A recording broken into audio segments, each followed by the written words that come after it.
Oi, mate. It's Monday. Monday, the 12th of December at 11:18 p.m. This is unusually late to start doing one of these. It's what happens when you keep saying, I'll do it a bit later. I'll go do this thing and that thing. Anyway, yes, it's Monday, or very likely Tuesday by the time you're seeing this. There has been a lot of news in the world of gaming and stuff because of all the announced games at the Game Awards. You already know about Tekken 8 and Armored Core 6 and exciting stuff like that. You might not be aware that Space Engineers is coming to consoles, and obscure fighting game The Rumble Fish 2 recently launched on consoles, along with that game by that game company, the one that's called That Game Company, makers of Flow, Flower, and Journey.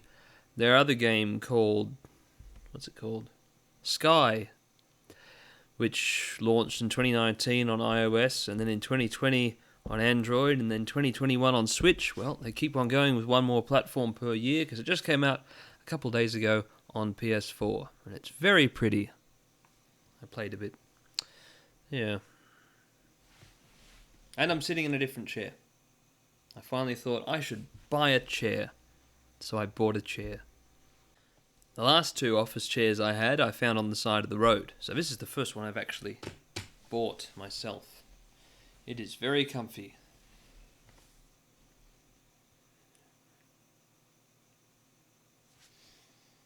What was the other news? Avatar: The Way of Water comes out really soon. In terms of feature-length snake of bacony things, Gran Turismo 7 Review Part 3, okay, probably won't be feature-length, but fairly hefty, had better come out very soon because a Gran Turismo 7 update, the one for December, is scheduled to come on the 15th. And my review was supposed to be covering July, August, and September. I then expanded it to include October. The November update's out, and I've not put that in the review. I'm not going to let it come out after the December update. That'd be ridiculous. But, anyway, that December update looks exciting. The other major review product I really wanted to have finished in December is re-review of some Net Yaroze games, in an attempt to perhaps recapture the success of my first review, which has, 30,000 views or something? And it's a terrible review, so if I make a new, proper sequel to that, that should be good. Of course, chances are no one will see it, but hopefully the algorithm will be nice so I can find some repeat customers. But anyway, we don't have to worry about that. Not a lot is riding on re-review of some Net Yaroze games. I'm just putting a lot of effort into it. And because of that, I don't think it will be out in December. Possibly, once I finish GT7 Review 3, I might just decide, well, I guess I can finish this in 10 days, but I don't know. The lead up to Christmas and all that stuff, very hectic. I doubt I will have time to even, finish a tenth of it in December. So likely February. Not sure yet. I keep leaning on this wall, but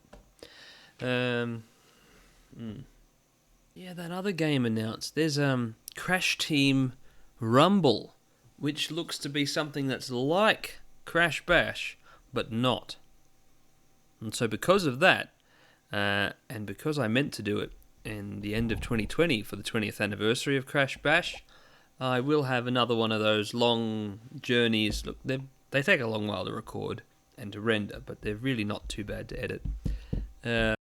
I'll be doing Crash Bash all in one big video from the start to beating Oxide. Not unlocking every minigame, that takes forever. And in how long have I owned the game? 18 years? I've never actually unlocked Drag and Drop or some of the other late game mini-games that you need to unlock heaps of medals for. So I won't be doing that, but I will be playing through Crash Bash in one of those big, long journey things. I have lots of ideas for those. I want to do one for Ratchet & Clank 1, but that's really big.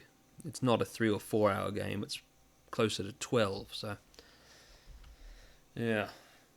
I don't see myself doing that in the next. There's only 19 days left in the year, so that'll be for later. Of course, there's no hard barriers between one year and another. Life goes on between December and January. There's just a lot of kerfuffle in between. Anyway, I hope you've enjoyed this anticlimactic, anti-penultimate episode of We Made It's Monday. It is time for me to turn this camera off, draw the weather. I'll probably have missed Monday's forecast, but yeah. And head off. So I'll go do that. It's 4 minutes past Monday, and here's your late weather forecast. Yesterday, Monday, in Darwin, it was a high of 34 and a low of 27. Clear with periodic clouds. That's less than partly cloudy. That's just a tiny one. Tuesday, expect 33 at the top and 26 down the bottom, partly cloudy. Wednesday and all following days, up to some point, will be a high of 32 and a low of 26. Wednesday, you're expecting rain. Thursday, rain. Friday, rain. Saturday, rain with lightning and stuff. And Sunday, rain. Once again, low 26, high 32. Beautiful swimming pool weather. Although, you can't swim while it's raining, you'll get wet. Meanwhile, in Petropavlovsk-Kamchatsky, yesterday it was a high of -7 and a low of -16 with flurries of snow. That's very cold. Tuesday, expect a high of -6 and a low of -13, partly cloudy. Wednesday will be relatively warm in a weird way, with a high of 1, positive 1, low of -2, with some big snow. Thursday, temperatures range between -1 and -9, with the large snow continuing. I don't actually know what the symbols are. I haven't seen the labels. Friday, top of -4, bottom of -9, with the smaller snow. That must be light snow. Saturday, cloudy, high -6, low -11. Sunday, partly cloudy, high -4, low -8. That's all very low. Far too low. Brr. Cold. And extremely high humidity, probably around 100% on some of the snowy days because of that the sea air. The sea is wet and the air. Anyway, that's all the weather. That's all the Monday. There's only 2 more Mondays left in this year. One of which is Boxing Day, which will be the final episode of We Made It's Monday for 2022. The summer of snowboard has not been forgotten, though I am quite busy. And, oh yeah, there's that new snowboard game called Shredders. It's $45. I don't know if I could be bothered buying a new snowboard game. It seems like a more grounded, relaxing snowboard game. Like a bit like Steep, but less extreme than that. Less falling to your death than wingsuiting and more just shredding snow, but that's not my sort of thing. I like the SSX extreme, over the top, flying, doing trick stuff. But Shredders looks good. I just don't know about blind buying a game that just came out that I know nothing about for $45. Especially when I own so many hundreds of other games I have not yet played. Anyway, that's Snake of Bacon signing out.